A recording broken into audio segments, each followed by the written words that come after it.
Hey, what's going on, guys? Today I figured I'd do a quick video here and show you guys some techniques I've been practicing using a single light for portraiture and things.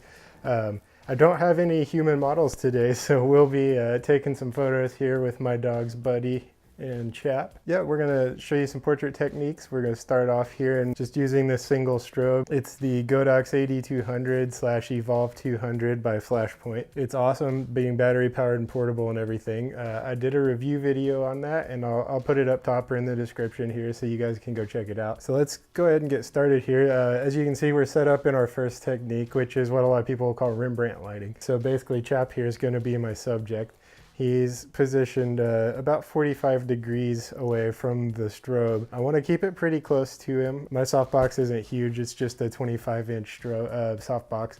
So I'm keeping it pretty close to him, a little bit ahead of him, and about, like I said, about 45 degrees to my right, which I believe will be camera left. So yeah, this is going to be the first technique. It's pretty simple. It's what a lot of people start out with, and for obvious reasons, it works extremely well. It makes great looking portraits. Works great on dogs too. So let's go ahead and grab this first shot here. So the camera settings, I'm at 1/128th power with plus 3/10 of a stop exposure comp. Shooting at 1/200th of a second shutter speed and f4.5. and 135 millimeter focal length. So let's see what we can get out of that real quick. All right, that looks great. So yeah, this will be our Rembrandt lighting technique, and I'll show you guys the picture here. I'm gonna show you a couple of photos here coming up that are some I've done of myself or friends or clients using this technique. So you can see what it looks like on humans too, not just dogs. But this is what it looks like. Obviously, hopefully you won't be on your knees on the ground as much shooting with your portrait clients, unless they're also happen to be pups.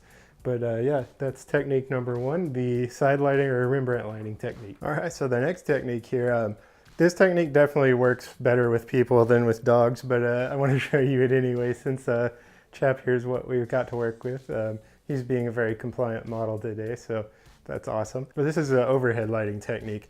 This is what you'll see a lot of times in movie posters and things kind of like that, especially with people wearing hats. It looks really dramatic and dark and mysterious because you have that light coming straight down, casting that shadow on the face and kind of obscuring some detail and making you kind of question what's going on here.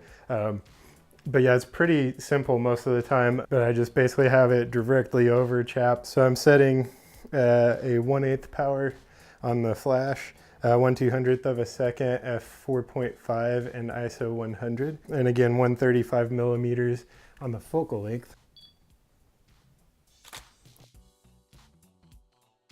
All right, so that gives us a great overhead lighting angle. That's how you get a really cool dramatically lit scene, just using a single light and a softbox. And really you can do it without the softbox too.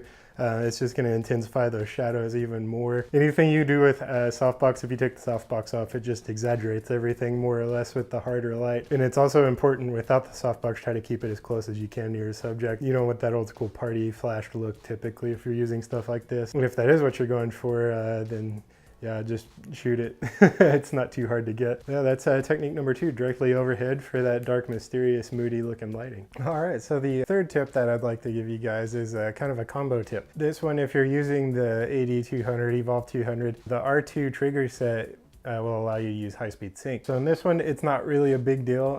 It's more of a thing I would use outdoors to darken the background a little bit, to add a little more separation between the portrait subject and the background. But you'll be able to notice it a little bit in this photo. I'm reshooting it from my right here, camera left, towards this little light over here on the stand. It's not really going to be in frame, but you'll notice there's no light coming in hardly from that lamp. So I'm going to be shooting it, I think, at 1/500th of a second. I'll check the settings here. But what it's going to allow me to do is use the flash to expose Chap properly in the photo, and then it's going to cut all that yellow light out. So then all my white balance is going to be coming from this flash. So that's a pretty cool little tip for shooting indoors with a flash, is you can really control your lighting that way sometimes with high-speed sync. But yeah, I'm going to get over here, got my focal length to about 100 millimeters. Maybe just shy of 100 millimeters. Going with a 1/4 power flash because doing high-speed sync will take a little power from your flash as well. We're doing 1/4 power at 1/400th of a second f4.5, and ISO 100. I'm gonna be out of frame here for this shot, but we'll grab it real quick. And there we go. So as you can see, chap is exposed nicely. Having the light right in front of him gets his face nice and well exposed. And the shadows from the softbox being there fall off nicely around the side of his face. So that gives us kind of a cool, sort of moody look, but also just kind of peaceful looking with the white blanket that he's decided to use for a pillow under him. That's 3.5 quick little tips with positioning your light and using high-speed sync to help with white balance and background separation. So yeah, if you enjoyed this video, give me a thumbs up, subscribe to the channel, check out my review video on the eVolv 200, see what you think, and yeah, we'll see you in the next one. Thank you guys.